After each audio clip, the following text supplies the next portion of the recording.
Hello everyone, सभी को राधे राधे। कैसे हैं आप सब? होपिंग दैट आप सब बहुत बहुत अच्छे होंगे। यार देखो, एक राज की बात आपके साथ मैं शेयर करना चाहता हूँ। पिछले 15 साल में लाखों स्टूडेंट्स को पढ़ाने का मौका मिला, हज़ारों स्टूडेंट्स को ऑफलाइन भी पढ़ाने का मौका मिला। और जब उनकी जर्नीज़ को मैं देखता हूँ ना, तो एक बात मैंने कॉमन पाई है कि लगभग 90% स्टूडेंट्स ना पहले ही युद्ध में हार जाते हैं। जैसे कि आपने सुना होगा ना, मन के हारे हार है, मन के जीते जीत है। यानी बिना मैच खेले, बिना एग्ज़ाम की पूरी तैयारी किए, बिना एग्ज़ाम में अपीयर हुए, वो पहले ही हार चुके होते हैं। लेकिन बेचारों को पता ही नहीं होता कि वो हार चुके हैं पहले से ही।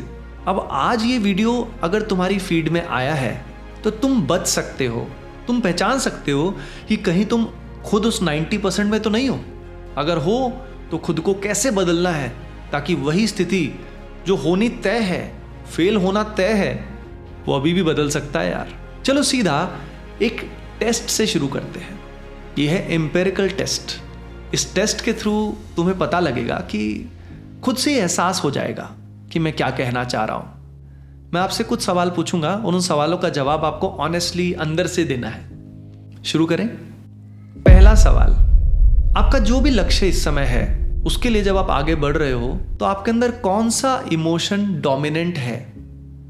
क्या वो फियर, नेगेटिविटी, एंजाइटी ये डोमिनेंट इमोशन है, या एक्साइटमेंट, एनर्जी, पॉजिटिविटी ये डोमिनेंट है? दोनों में से कौन सी चीज आपके ऊपर हावी है? अब जैसे ही मैंने सवाल किया होगा, अंदर ही अंदर आपको जवाब मिल ही गया होगा। असली जवाब वही होता है जो पहली बार में आता है। ध्यान देना इस बात का, तो कोई चीटिंग नहीं चलेगी। सेकंड सवाल, क्या आपको फोमो फील होता है?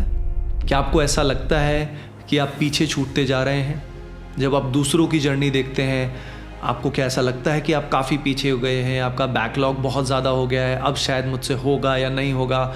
इस तरह का संशय लगातार आपके दिमाग में बना रहता है, हाँ या ना? ये सेकंड सवाल है।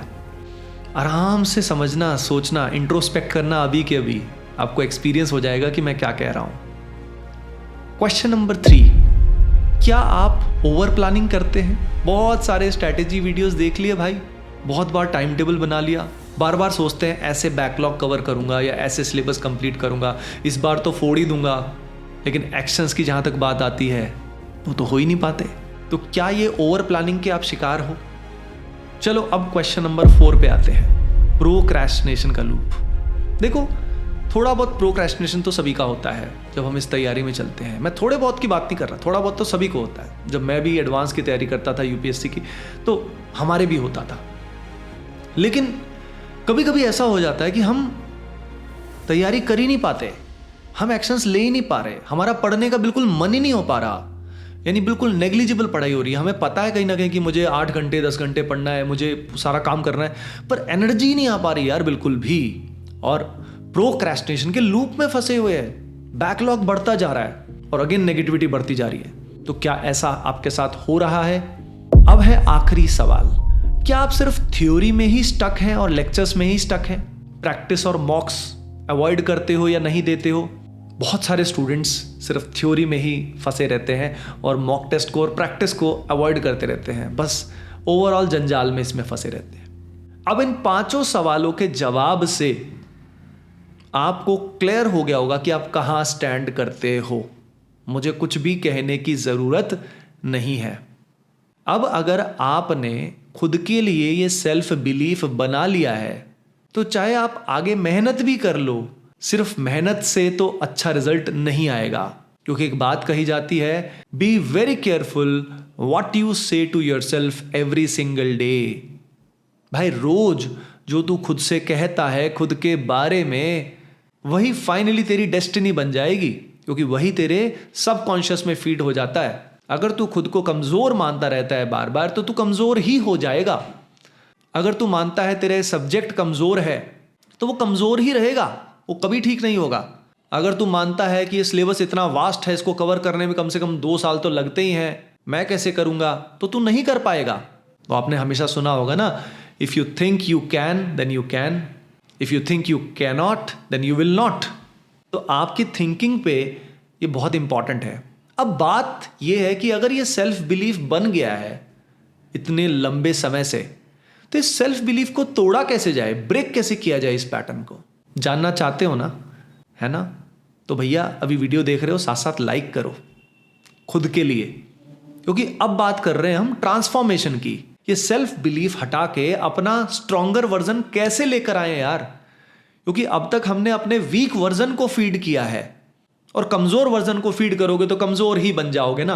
यानी आज अगर आप खुद को देखते हो शीशे में और खुद को एनालाइज करते हो, शायद ये बात करते करते आपके अंदर वो भाव आपको दिख रहा होगा, ये आपने क्रिएट किया है। ये वही वर्जन है जो पास्ट में आपने सोचा था और आज ये आपके सामने है। यानी आज आपके सामने आपका प्रेजेंट नहीं है, ये आपका पास्ट आपके सामने है। तो अगर आपको अपना फ्यूचर सॉर्टेड करना है तो आपको अपना प्रेजेंट ठीक करना पड़ेगा, नहीं तो आपका फ्यूचर भी जो है वो आज के प्रेजेंट का ही रिपीटेशन होगा। यही प्रॉब्लम बार बार आएगी। आपने कभी कभी नोटिस किया है, कुछ लोगों का लक हमेशा खराब ही रहता है, बार बार हर चीज में कुछ ना कुछ गड़बड़, कुछ ना कुछ गड़बड़। क्यों? क्योंकि वो नेगेटिव पैटर्न्स में, नेगेटिव हैबिट्स में फंस गए हैं यार। अब वो या तो निकलना नहीं चाह रहे हैं या निकलने की कोशिश नहीं करते। चलो आप इस वीडियो में यहां तक हैं तो मैं एज्यूम कर रहा हूं कि अब आप इससे निकलना चाहते हैं। तो इस निकलने के कुछ रास्ते मैं आपके साथ शेयर करता हूं, जानना चाहते हो ना? चलो सबसे पहला रास्ता देखो। पहला रास्ता तो ये है कि ये जो एनवायरनमेंट हमारे आसपास है वो बहुत डिस्ट्रैक्टिंग है आज के टाइम में, जिसमें बहुत ही गलत गलत कंटेंट आता है, दुनिया भर का डिस्ट्रैक्शन है, हजारों स्ट्रैटेजी की वीडियोस है, सब लोग अलग अलग ज्ञान देते हैं। कोई कहता है ये किताबें कर लो, कोई कहता है भैया ये टेक्निक्स यूज कर लो, इससे हो जाएगा, इससे हो जाएगा।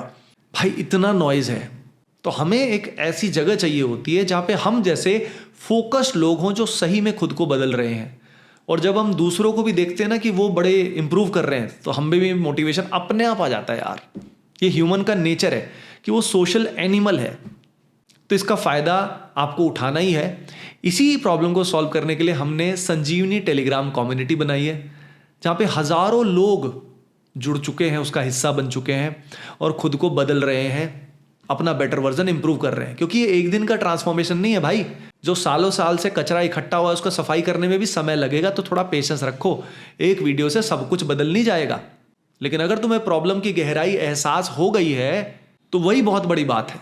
अब इसको ठीक करेंगे हम, जल्दी जल्दी ही करेंगे, लेकिन कम से कम कुछ महीने तो लगेंगे। एटलीस्ट 1 महीने में आपकी अच्छी खासी इंप्रूवमेंट आएगी। तो एक तो तुम जो संजीवनी टेलीग्राम कम्युनिटी है उसका हिस्सा बन ही जाना, लिंक डिस्क्रिप्शन में मैंने डलवा दिया है। अब बात आती है सेकंड इंप्रूवमेंट कैसे आएगी, सेकंड पिलर क्या है? तो सेकंड पिलर इसका होता है कि आपको अपने आचरण सुधारने हैं, आपको इंद्रिय निग्रह करना है। इंद्रिय निग्रह ये क्या है भाई? अरे भगवान श्री कृष्ण बात करते हैं इंद्रिय निग्रह के बारे में श्रीमद् भगवत गीता में, तो कोई छोटी मोटी चीज नहीं है। वो कहते हैं कि इंद्रिय निग्रह करना बहुत जरूरी है, नहीं तो हमारी बुद्धि सोती रहेगी। और अगर आपकी बुद्धि सोती रही तो ये भी वीडियो ऐसे ही निकल जाएगा बस फीड से, 1 मोर वीडियो हो जाएगा बिंज वॉचिंग में। तो बुद्धि को जगाना चाहते हो कि नहीं? बोल भाई, ठुल्लू चाहता है कि नहीं? तू चाहता है तो उसके लिए तुझे, अगर बुद्धि को व्यवसायत्मिका 1 पॉइंटेड फोकस चाहता है तो सेंसेस पे तुझे कंट्रोल लाना होगा। समझने की बात यह है कि यहां पे सेंसेस का सप्रेशन नहीं है भाई, सेंसेस का कंट्रोल है। क्योंकि हमेशा जैसे हम सेंसेस के सप्रेशन की बात करते हैं ना, सारी इंद्रियां व्याकुल हो जाती है कि अरे मेरे खान पान पे कंट्रोल होगा, देखने पे कंट्रोल होगा, इस पे कंट्रोल होगा। नहीं, एकदम से नहीं होगा, ठीक है? धीरे धीरे धीरे ये डोसेज कम की जाएगी। आज ही पहचान कि अपने सेंसेस को तूने कहां कहां लगा रखा है। आज लिस्ट बना कि तू क्या खाता है भाई, तेरा खान पान कैसा है। क्योंकि तेरे विचार, तेरी बुद्धि जो है वो बहुत कुछ तेरे फूड पे डिपेंड करती है। अगर तेरा फूड बहुत प्रोसेस्ड है, बहुत जंक फूड है, ऑयली फूड है, बहुत ज़्यादा स्पाइसी है, यानी उसमें तमस बहुत ज़्यादा है। और तमस होगा तो नेचुरली आपका जो गट है ना, जो टमी है, उसके अंदर उसको पचाने में भी एनर्जी ज़्यादा लगेगी। ये आप साइंटिफिकली देख लेना, आपको मुश्किल होएगी पचाने में। और उसके साथ साथ जब पचाना मुश्किल होता है तो हमारे अंदर कुछ हैप्पीनेस हॉर्मोन्स होते हैं, वो बनने कम हो जाते हैं, एंडोर्फिन, सेरोटोनिन, साइंटिफिक बातें हैं सारी की सारी। तो वैसी आपकी बुद्धि कम चलती है। दूसरा, अगर हम शास्त्रों की बात समझें तो तमस जब बढ़ता है तो हमारे अंदर लेजीनेस, इनर्शिया बढ़ता है, काम करने का मन कम करता है, बुद्धि जो है वो प्लेजर्स में एनिमल्स जैसी हो जाती है। और एनिमल्स का काम क्या है आप सभी जानते हो, खाना पीना सोना, और सब जानते हो आप उनकी दुनिया में क्या कहानी है। वही कहानी हमारी हो जाती है। इसीलिए आप ज़्यादातर जनता को देख सकते हो आपके आसपास कि जो आपको सो कॉल्ड नॉर्मल लाइफ लग रही है वो नॉर्मल नहीं है भाई, वो बिल्कुल जानवरों जैसी लाइफ है। बल्कि जानवरों की तो फिर भी डिसिप्लिन्ड है, उनके तो फिर भी सीजन होते हैं। ह्यूमन तो बिल्कुल ही मतलब मचा रखा है खुला, समझ रहे हो। लेकिन आपके फीड में ये वीडियो आया है, आप यहां तक इसको देख रहे हो, तो आप तो भाई खुद को बदलना चाह रहे हो ना, खुद का बेटर वर्जन एक चाहते हो, जो एक सुदृढ़ स्ट्रांग वर्जन बने, जो ब्रह्मचर्य का पालन करता हो, नाम जप करता हो, ब्रह्म मुहूर्त पे उठता हो, एक तेजस्वी एक ओजस्वी भारतीय बनना चाह रहे हो ना, जो लक्ष्य को भी अचीव करेगा, गोल्स भी अचीव करेगा, लाइफ में सक्सेसफुल होगा, सब कुछ करेगा और भगवान से भी जुड़ा रहेगा। क्योंकि आप सभी जानते हो यार, ऐसे बहुत सारे केसेस हैं जो बड़े बड़े सक्सेसफुल लोग हुए हैं लेकिन फिर भी डिप्रेशन में चले गए, या जिंदगी में उनके साथ क्या क्या हो गया। तो सक्सेस के साथ साथ रियल हैप्पीनेस, आध्यात्मिक ज्ञान बेहद जरूरी है, नहीं तो ये सब तो यहीं का यहीं रह जाने वाला है। ये जो कॉस्ट्यूम आपको दिखाई दे रहे हैं तो टेम्परेरी है, राइट। तो ये चीज आपको समझनी जरूरी है कि आपको इंद्रिय निग्रह करना है एक एक करके। आपको अपना फूड कॉशियसली चूज करना है। आपका फूड होना चाहिए सात्विक, जितना सात्विक हो उतना अच्छा। अब एक दिन में बदलाव नहीं करोगे, एक दिन में आप सारी बैड हैबिट नहीं छोड़ सकते, लेकिन धीरे धीरे हो जाएगा। आप करने की चाहत तो रखो। सात्विक फूड से रिलेटेड मैंने वीडियो बना भी रखा ऑलरेडी, उसको देख लेना। इसके अलावा हम कहाँ से कंटेंट कंज्यूम करते हैं भैया? यहाँ से और यहाँ से। बहुत चीज़ें हम दिन भर सुनते हैं, है ना। तो एक बात आपने सुनी होगी, बुरा ना देखो बुरा ना सुनो, ठीक है, बुरा ना बोलो। तो ये बिल्कुल क्रक्स है इंद्रिय निग्रह का। भैया आप देखो कि आप क्या बोलते हो, आप क्या गलत चीज़ें बोलते हो। अगर गलत चीज़ें बोलते हो तो वैसी आपकी बुद्धि हो जाएगी। तो अपनी वाणी पे कंट्रोल करो। कुछ भी बोलने से पहले थोड़ा सा 10 सेकंड विचार करो यार, क्या कह रहे हो, अगले के चित्त पे क्या असर पड़ सकता है, सही कह रहे हो कि नहीं कह रहे हो। देख रहे हो, कुछ भी देख लेते हैं, जो भी सामने आया, कोई भी कचरा उड़ेल लेता है हमारे दिमाग में, चाहे वो पॉलिटिक्स हो, चाहे वो सेलिब्रिटीज से रिलेटेड कुछ हो, हम उसी में फंसे रहते हैं। भाई दुनिया, कोई तो फॉर एग्जाम्पल चांद पे जा रहा है, कोई फॉर एग्जाम्पल हनीमून पे जा रहा है, कोई गाड़ी ले रहा है, कोई कुछ कर रहा है। भाई सब दुनिया भर का कचरा अगर तू देखेगा तो तेरा दिमाग तो खिचड़ी पक जाएगी। ना जाने कितनी डिजायर्स तेरे अंदर क्रिएट हो जाएंगी। और अगर इतनी डिजायर्स तेरे अंदर क्रिएट हो जाएंगी तो भैया तू तो फंसा ही रहेगा हर समय, तेरी बुद्धि हमेशा सोती ही रहेगी। तो इंद्रिय निग्रह में तेरे को आज ही अपने एनवायरनमेंट को देखना है और एक एक करके उसको कंट्रोल में लेके आना है। Be very careful what you eat, what you watch, what you से एंड व्हाट यू हियर।